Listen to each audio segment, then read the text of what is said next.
अब दुश्मनों के बुरे दिन आने वाले हैं, क्योंकि भारत में जल्द ही दुनिया का सबसे नया मिसाइल परीक्षण रेंज बनने जा रहा है। इस बीच कैबिनेट समिति की हरी झंडी के साथ भारत और अमेरिका के बीच एक महत्वपूर्ण डिफेंस डील भी फाइनल हो चुकी है।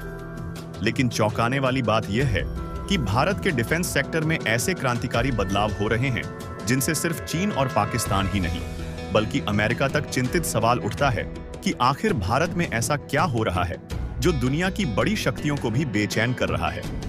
यही वह डेवलपमेंट है जो भारत की सुरक्षा को अभूतपूर्व रूप से मजबूत कर रहे हैं। चलिए जानते हैं आज की इस वीडियो में उनकी लेटेस्ट अपडेट क्या है। लेकिन उससे पहले कृपया इस वीडियो को लाइक करें और चैनल को सब्सक्राइब जरूर करें। यह आपके लिए 1 सेकंड का काम है, लेकिन इससे हमें काफी मदद मिलती है। दरअसल ऐसे वक्त में जब भारतीय रक्षा वैज्ञानिक बड़ी संख्या में टैक्टिकल मिसाइल सिस्टम पर काम कर रहे हैं, सुरक्षा पर कैबिनेट समिति ने आंध्र प्रदेश में एक नई मिसाइल परीक्षण रेंज को मंजूरी दे दी है। सरकारी सूत्रों के अनुसार यह फैसला प्रधानमंत्री नरेंद्र मोदी की अध्यक्षता में पिछले हफ्ते लिया गया, जिसके तहत आंध्र प्रदेश के नाग्यालंका क्षेत्र में नई मिसाइल परीक्षण रेंज स्थापित की जाएगी। इस रेंज का उपयोग सतह से हवा में मार करने वाली मिसाइलों, एंटी टैंक मिसाइलों और डीआरडीओ द्वारा विकसित किए जा रहे अन्य टैक्टिकल मिसाइल सिस्टम्स के परीक्षण के लिए किया जाएगा। साथ ही cabinet committee on security CCS ने सशस्त्र बलों के कई प्रमुख प्रस्तावों को हरी झंडी दी है, जिसमें अमेरिका से 31 प्रेडेटर ड्रोन की खरीद और भारतीय नौसेना के लिए 2 परमाणु पनडुब्बियों का विकास शामिल है।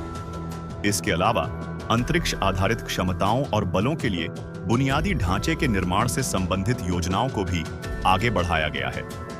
डीआरडीओ वर्तमान में विभिन्न अत्याधुनिक हथियार प्रणालियों पर काम कर रहा है, जिनमें short range air defence system, man portable anti tank, guided missile और क्विक रिएक्शन मिसाइल सिस्टम शामिल हैं।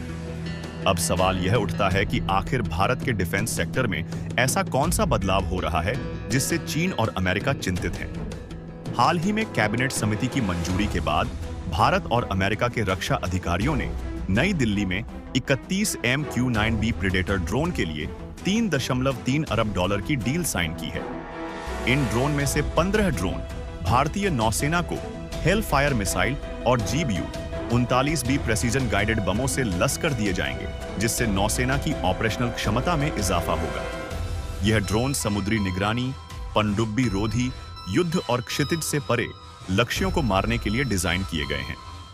अमेरिकी वायुसेना ने बताया कि M मल्टी रोल को दर्शाता है। Q का मतलब रिमोट से संचालित विमान प्रणाली है और यह 9वीं पीढ़ी की विमान प्रणाली है।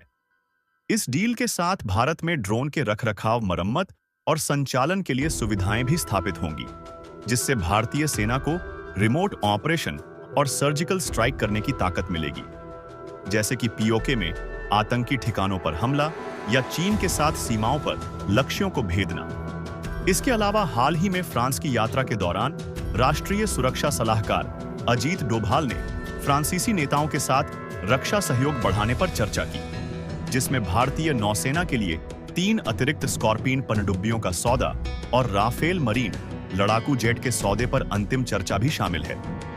भारत और फ्रांस वर्तमान में INS विक्रांत एयरक्राफ्ट कैरियर पर तैनात किए जाने वाले 26 राफेल मरीन जेट के सौदे पर गंभीरता से चर्चा कर रहे हैं। सूत्रों के मुताबिक राफेल M जेट के निर्माता डसॉल्ट एविएशन ने 26 जेट की कीमत को काफी घटा दिया है, जिससे पूरे सौदे की कुल लागत 500 करोड़ रुपए से अधिक होने की उम्मीद है।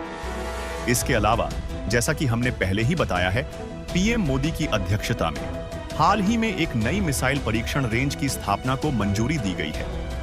यह कदम उस समय उठाया गया है जब भारत अपने मिसाइल विकास कार्यक्रम को तेजी से आगे बढ़ा रहा है। यह परीक्षण रेंज एक ऐसा स्थान होगा जहां वैज्ञानिक और इंजीनियर नई मिसाइलों का परीक्षण करेंगे, ताकि उनकी कार्यक्षमता और सुरक्षा सुनिश्चित हो सके।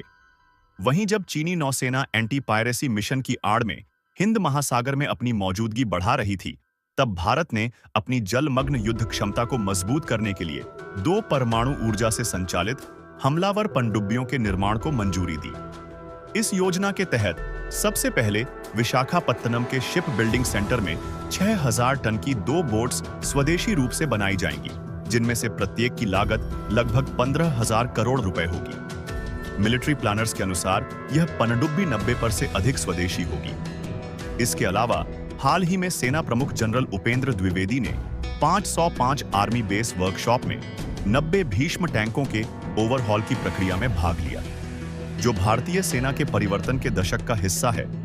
आपको यह जानकारी होनी चाहिए कि इलेक्ट्रॉनिक्स और मैकेनिकल इंजीनियर्स कोर ने 2003 से भारत के मेन बैटल टैंक T-90 का सफलतापूर्वक ओवरहॉल किया है, जिससे इसकी मार्क क्षमता, गतिशीलता और सुरक्षा को पुनः स्थापित किया गया है। ओवरहॉल प्रक्रिया में 200 से अधिक कंपोनेंट्स को तोड़कर फिर से जोड़ा जाता है, जो बेहद जटिल और महत्वपूर्ण है। यह सब मुमकिन हो पाया है भारत सरकार की आत्मनिर्भर भारत पहल के तहत, जिसके तहत भारत डिफेंस सेक्टर में आत्मनिर्भर बनने के लिए कई प्रोजेक्ट्स पर काम कर रहा है। इस वीडियो में हमने 5 प्रमुख डिफेंस प्रोजेक्ट्स पर चर्चा की है, जो भारत को एक नई दिशा और पहचान देने की तैयारी कर रहे हैं। खास तौर पर नई मिसाइल परीक्षण रेंज पर भारत के काम करने की आवश्यकता पर आपकी क्या राय है, हमें कमेंट बॉक्स में बताइए। साथ ही अगर आप भी आत्मनिर्भर भारत मिशन का समर्थन करते हैं तो इस वीडियो को लाइक करें, दोस्तों के साथ शेयर करें और चैनल को सब्सक्राइब करना ना भूलें।